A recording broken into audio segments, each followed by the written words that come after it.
Nous avions fait une première enquête début avril, on peut dire au début du confinement. Et là, nous avons voulu voir quels étaient les premiers effets de cette première phase de déconfinement. Donc, nous avons lancé une deuxième enquête auprès de toutes les entreprises de Savoie, 15 000 ressortissants de notre CCI, et nous avons eu près de 500 réponses sur cette deuxième enquête qui a été menée sur les tout derniers jours du mois de mai. Alors les enseignements sont tout à fait intéressants. On voit bien la reprise économique qui est dynamique, puisque nous avions début avril 65% des entreprises qui étaient arrêtées.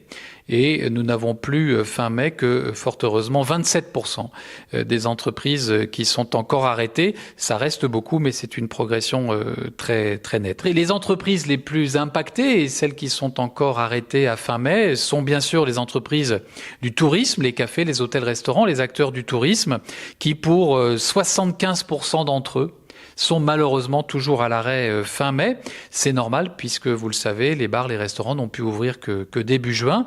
Il est d'ailleurs intéressant de noter que, à contrario, ça veut dire que 25% de ces entreprises du tourisme ont quand même trouvé les moyens d'avoir un minimum d'activité avant même la réouverture du 2 juin, essentiellement par de la vente à emporter. Et donc, il faut saluer tous ces chefs d'entreprise qui ont trouvé les moyens de garder, de conserver, de sauvegarder un petit peu d'activité.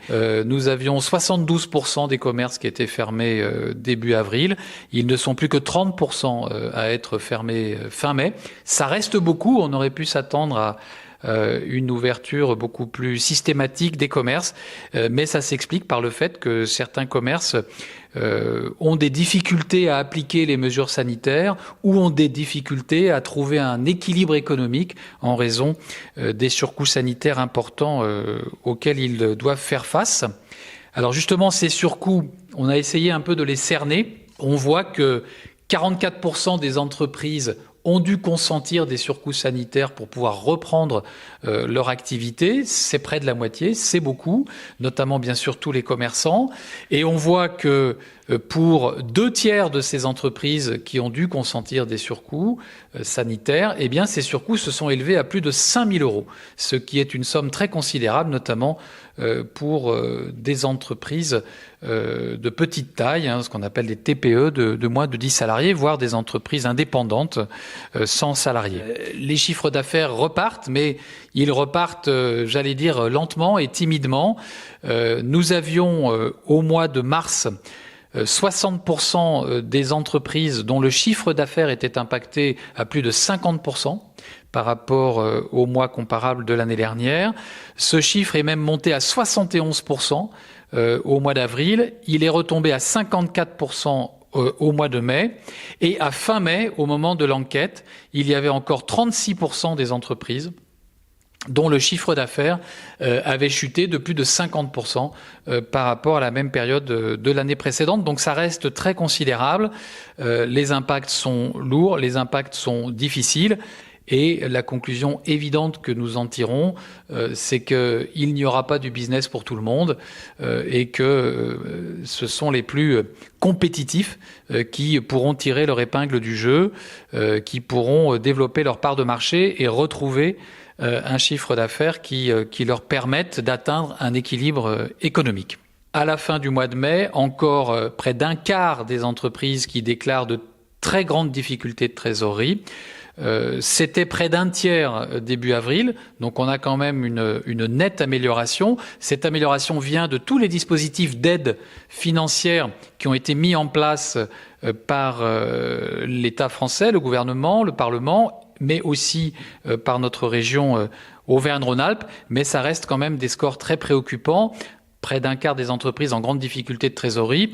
Et quand on zoome un peu plus sur le commerce et le tourisme, les cafés, hôtels, restaurants et tous les acteurs du tourisme, eh bien, à fin mai, ce sont encore près d'un tiers de ces entreprises qui déclarent de très grandes difficultés de trésorerie. Et donc, c'est bien sûr une préoccupation pour nous et pour elles. En conclusion, je voudrais lancer trois appels. Le premier appel, c'est un appel aux communautés de communes. Je salue toutes celles qui ont déjà voté des dispositifs d'aide financière aux entreprises, et notamment aux entreprises les plus touchées que j'évoquais. Et j'appelle les communautés de communes qui n'ont pas encore voté un dispositif d'aide financière à le faire. Concernant des très petites entreprises, il faut parfois peu d'argent pour les tirer d'un bien mauvais pas en matière de trésorerie. Mon deuxième appel s'adresse aux maires des communes de Savoie pour continuer à développer la scolarisation des enfants, notamment dans le primaire, parce que certaines entreprises sont encore freinées dans leur reprise d'activité par des salariés qui doivent rester à la maison garder les enfants et qui ne peuvent donc reprendre leur travail dans les meilleures conditions, quand bien même ils seraient en télétravail. Et enfin, mon dernier appel, bien entendu, il s'adresse aux entreprises, aux chefs d'entreprise de Savoie, en leur disant que la clé demain sera bien sûr la compétitivité, leur compétitivité, celle de leur entreprise, et que notre CCI est à leur disposition pour leur proposer différents programmes d'accompagnement de cette compétitivité. Il y a de nombreux leviers de compétitivité pour les entreprises. Premier levier, c'est le levier du numérique. Le deuxième levier, c'est tout ce qui tourne autour de la sobriété énergétique, environnementale. Et puis enfin, un levier très important aussi, c'est celui du dialogue social avec les salariés, quelle que soit la taille de l'entreprise, parce que ce sont souvent les salariés qui, au plus près du terrain, ont les meilleures idées en matière d'économie, en matière de limitation du gaspillage et en matière de productivité. Ça passe aussi par de l'investissement qui est difficile en ce moment parce que les situations de trésorerie sont difficiles. Ça passe par de l'innovation, mais là aussi, différents programmes d'aide existent et donc n'hésitez pas à saisir la CCI de la Savoie pour vous accompagner dans cette nécessaire compétitivité.